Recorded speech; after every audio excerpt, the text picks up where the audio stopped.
Hi guys, welcome to the Christel Crawford show in Italy.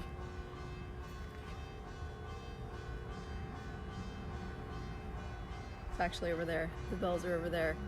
They ding dong on every hour, even through the night. And I'm staying here, which means I can hear them through the night. You're welcome for those that are listening to this in the future. I am in Castel Borgone, Italy. Hi, Tanya Ray. Miss Sandy Semilet, Andrea Lynn. Oh, my favorite peeps are here. Hi, Cam. What? You guys should be over here. Let's just have a party. So I'm in Italy. For those of you guys that don't know, I just finished a Beings of Light class with Miss Shannon O'Hara. Holy shit. Hi, Bronwyn. Hi, Maxie. And this is, hi, Sophie. This is just a little bit of my view. I was gonna do this live at the castle, but I'm 5 minutes away, and so I didn't. I'm here, and the owner of the house is like looking at me. Apparently nobody does Facebook Lives out here. That's so weird to me. I have no idea why. Thank you so much, Lean. Hi, Aurelia. Yeah, so I got all wild with my hair. It's really short on the sides now. It's like, I love it. Hi, Angie. Nice to see you. It looks like I'm going to be in Brazil next year. Hi, Shelley. Okay, so I called this, I'm like, if I run out of words tonight, you guys are just going to have to like roll with me with the energy, okay? Hi, Marianella. So, hi, Claire. Well, I called this week's episode Doubt, my favorite antidotes, okay? Hi, Jen. So listen, guys, I put a post on my Facebook page that actually asked you guys if you could ask me anything, if I could talk about any of your questions, what would I talk about? And I got 52. So apparently that's a popular question. So thank you, by the way, because I actually do want to talk about stuff that's relevant to you and not just like spout off on things that I think are awesome. So I'm about to launch a new series that I'm incredibly excited about called Advanced Insanity. And you can buy it you're going to be able to play in two ways. You can play in the distractor implant way, the projections, expectations, separations, judgments, and rejections way, or you can buy them all. So if you buy them all, it's a 13 call series. If you just buy one part, it's like 6 and 7 calls, but I digress. Because the only conversations I've been having lately with almost everybody, it doesn't even matter like if they're a facilitator or not a facilitator, and yes, Andrea is the answer. The only conversations I've been having lately are about projections, expectations, separations, judgments, and rejections, and distractor implants. And so I wanted to talk a little bit about doubt and what my favorite tools are and what I've used actually to mitigate and change and be other than doubt. Because doubt, when you function from doubt, you're not being you. I mean, that's the simple. When you function from doubt, you're not being you, and you don't have access to you, and you can't actually create. So doubt is this crazy thing that you guys probably know is what's called a distractor implant. All right, so it distracts you, it's implanted, but here's the thing, like when I first heard about these distractor implants, I was like, oh God, I've been implanted with things, and I'm a machine. Like, you can only be implanted with something if you've at some point agreed with it or resisted it. That's it. That's the only time you can be implanted with something. Hi, Katerina. So one of my favorite antidotes to doubt is my favorite tool that I did a video about recently called Nevermind. So I'll recognize that I'm doing doubt by my questions. So you guys all know when you're doing doubt. When you're doing doubt, it's like you start like second guessing yourself and you're not sure and I don't know and all this stuff comes in and you're suspicious of things, all those suspicious head tripping energies. You guys familiar with those? You never do that? Yeah. So what you're doing with doubt is you're taking yourself completely out of the equation. And I'm going to be swatting mosquitoes as I come outside in Italy and the mosquitoes think feast. That's what happens. So forgive me. What ESC can I be for the mosquitoes not to eat me with total ease? Okay. Doubt is shitty though. It's shitty because it takes you out of choice and it takes you out of being and it takes you out of knowing. And that's something you're doing to yourself. Now, The thing is that a lot of times doubt doesn't feel like a choice. It feels like something you either just naturally do, or it's like the cool thing to do, or that's something you've always done. Like, I don't know, there's all kinds of things about doubt, right? But it's a choice you make. And one of my favorite friends, we're actually facilitating together this weekend in France, Virginie. She would not kill me for telling you this story, but she's one of my favorite friends. She's also a facilitator, but she does a lot of doubt. And so we, as we've gotten to hang out together, have gotten to play a lot with this, because that's kind of like her MO. And what I mean by that is, like, doubt has been like kind of her go-to energy. It's something her mom always did. It's something that she's learned. It's something that, so it's just been this thing that she's always done. And is there something else other than doubt? Yes. Yes. Yes. Knowing. Being. Choosing. Choosing is greater than doubt. You are greater than doubt. However, if you don't cultivate that knowing in your world, somebody else's point of view will always seem greater than yours. It's not that it is greater than yours. It will seem greater than yours from your point of view.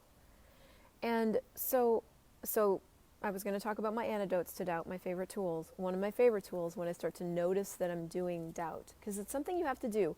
It can feel like something you're slipping into, but it's actually a choice you're making. So one of my favorite antidotes is like, well, never mind. If I wasn't doing doubt, what would I know? If I wasn't doing doubt, what would I know and what would I choose?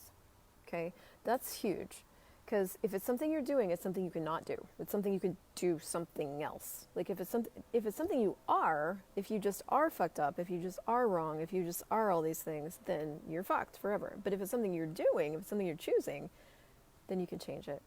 And so that's been one of my favorite tools is, oh, I'm doing doubt. Well, never mind. If I knew what I know here, what would I choose? Okay, that's huge. That right there will probably change your whole life.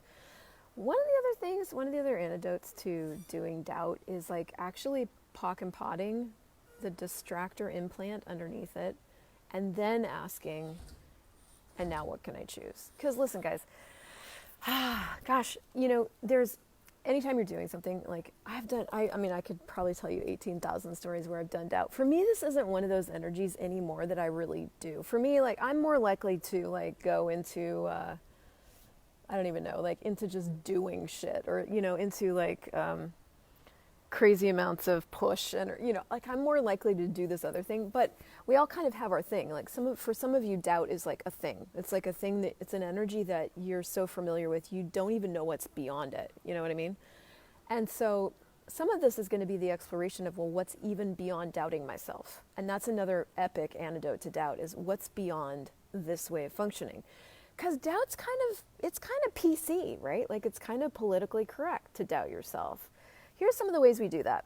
You know that if you say all the time, well, I feel like if blah, blah, blah, blah, blah, blah, blah, blah, blah, I feel like if this, you're doing a form of doubt, okay? I feel like is not awareness, and it's not the certainty of just like fucking knowing your shit and just stating it. But here's the thing, like when you don't do doubt, you have to be willing to be arrogant. You got to be willing to be judged. You got to be willing to shut up, which a lot of us don't do. Hi Poonam, hi Heather, hi Marcella. There's all these other energies you got to be willing to be in order to be you. Because people judge, man. So people judge, people will judge. When you don't do doubt, people will judge you as arrogant. People will judge you as a no. Not everybody.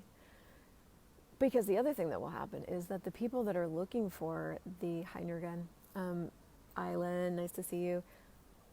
The other thing that will happen is that the people who are looking for a different possibility beyond doubt will see you. And they'll go, what's that? Because everybody does doubt, but nobody does that. What's that? And so the journey becomes like, well, what's beyond doubting you? What's beyond doubting, okay, cool. So what's beyond that? Okay. I think that's antidote number 2, but it's probably antidote number 25. What else? So doubt is a distractor implant. So doubt is actually intended to distract you. That's its whole purpose. There's 24 distractor implants, just so you know. We're just talking about one. Its whole purpose is to distract you from the choices you actually have available. If you weren't doubting you, what choices would you have available? Right. I'm always saying I don't know when doubt is looking on the corner. Okay, cool. I sort of get that, Dominique. But you're speaking a second language, so it's okay. Um, yeah, lurking around the corner. That's probably what you're saying. Yeah. Well, the thing is that doubt's a choice you make, and doubt is actually a choice you make in order to be right. It's crazy. You only do doubt when you need to be right. If you're willing to be wrong, you never have to doubt yourself because you just choose, and then you choose again, and then you choose again, and then you choose again. But if you are committed and you have to be right, then you're going to do doubt because you'll say a thing and then you'll doubt the thing in order to find out whether or not the thing you've even said or chosen is right. But that's all of that is the polarity of this reality, all of it. And all of it takes you out of being. You don't get to be anymore when you're looking to be right all the time. When you need all of your choices to be correct, you don't get to be. When you are looking to the reference point of right or wrong, the person who gets eliminated is you. So doubt eliminates you completely. We think it does us this great service, but in fact it eliminates who we are completely. So third or 15th antidote to doubt is asking, well, what's the value of doing doubt for me? And getting really fucking honest with yourself. Because you can only change something from a place of really intense honesty with you. You want to lie to everybody else, be honest with yourself, guys. That's another video. But if you're not honest with you about what the value of doing doubt over and over and over is, then you'll never be able to change it because you'll be doing something that's valuable to you, but judging it, and so it won't ever change. The judgment of it sticks it in place, okay? So what's the value of this? What's the value of doubting me? And really when you look at it, like, what is the value of doubting you? What if you are an intense source of consciousness? What if you are? What if you actually came here to create something different in the world? I say I don't know when I want to be left alone and end the conversation, which is fine. Actually, you can say anything you want to be left alone or end the conversation, just don't you buy it. When you say I don't know, or you say I feel like, or you say I think, the person and the being you're eliminating is you if you're buying it. If that's what you're saying to get somebody else to leave you alone, that's a different kind of thing.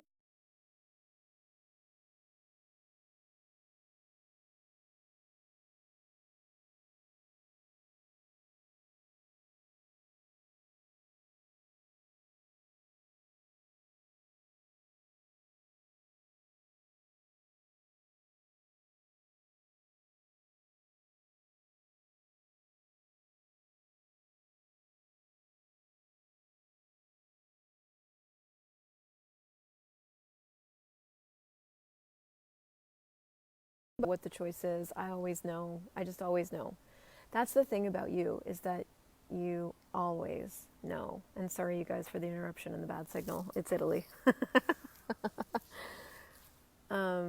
People not stealing my greatness so I don't have to deal with them.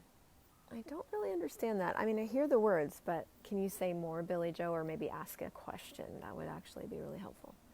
So, yeah, I'm going to lose some of you, I know, because the signal's not great. Italy, how does it get better? Yeah, cool. So, okay, so here's my other favorite antidote to doubt, choice. Choice is one of my favorite antidotes to doubt, but that's not an ability everybody has. I literally will, when I'm doubting myself, I will just stop and choose. And if you have that ability, I would recommend that you use that tool above everything else. Like, if I did know what would I choose is like my favorite thing. And you know, I have created so many different situations in my life that where I didn't actually cognitively know, like how, like for example, how I'm going to get through Europe, I've got like just enough money, for example, to go on the first leg of the trip, but I don't actually know how the rest of it's showing up. Or I actually don't know how to get through this airport or this thing, or get to my Airbnb, or even book this thing, or, you know,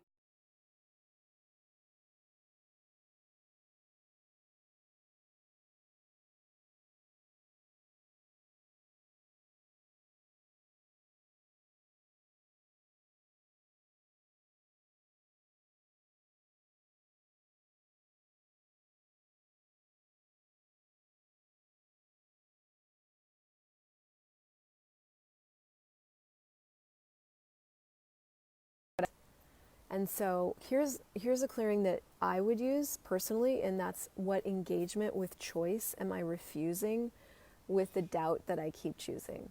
And everything that is, destroy and uncreate it all. Right, wrong, good, bad, pot, pock, all nine shorts, boys and beyonds. And for you guys that are new to that crazy statement, that's the clearing statement. And it's a game changer. So you can go to theclearingstatement.com.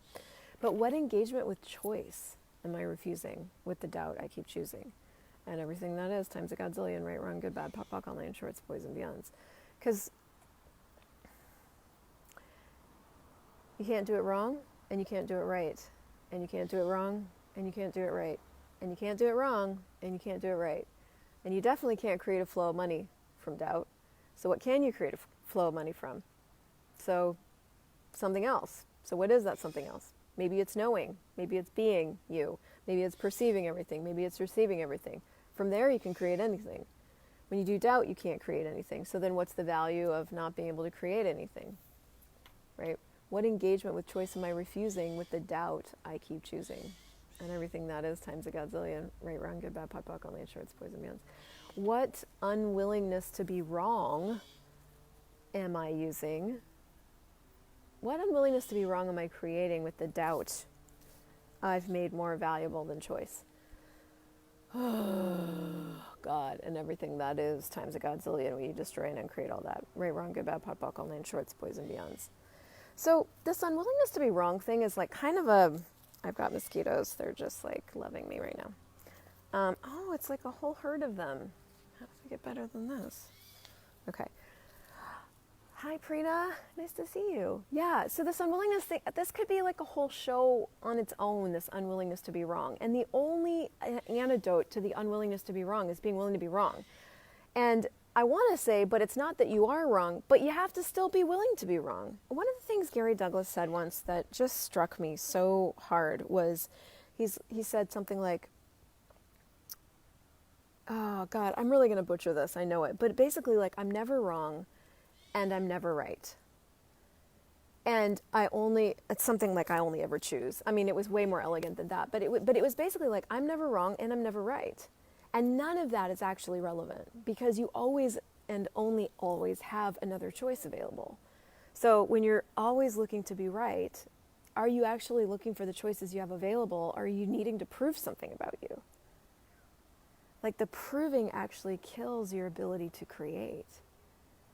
So if you didn't have to prove anything about you, if you didn't have to be right or wrong or anything, and you could just be you, what would you choose?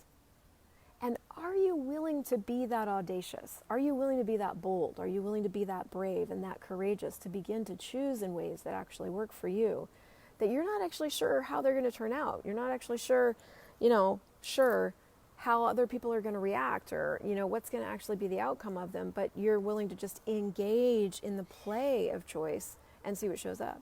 Are you doing that? Like, are you doing that with money, for example? Or are you holding back, waiting for the right thing to show itself so that you're not wrong? Well, that's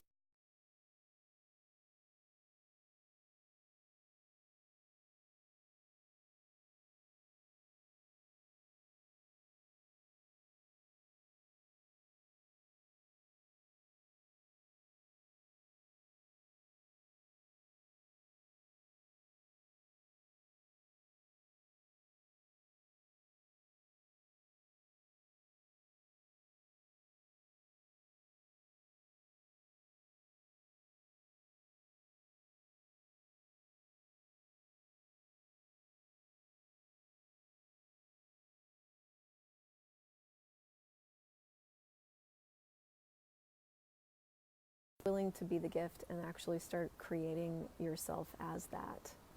And what would that be like? What would be required of you? What would you have to receive about you what would you have to receive about you to never doubt again?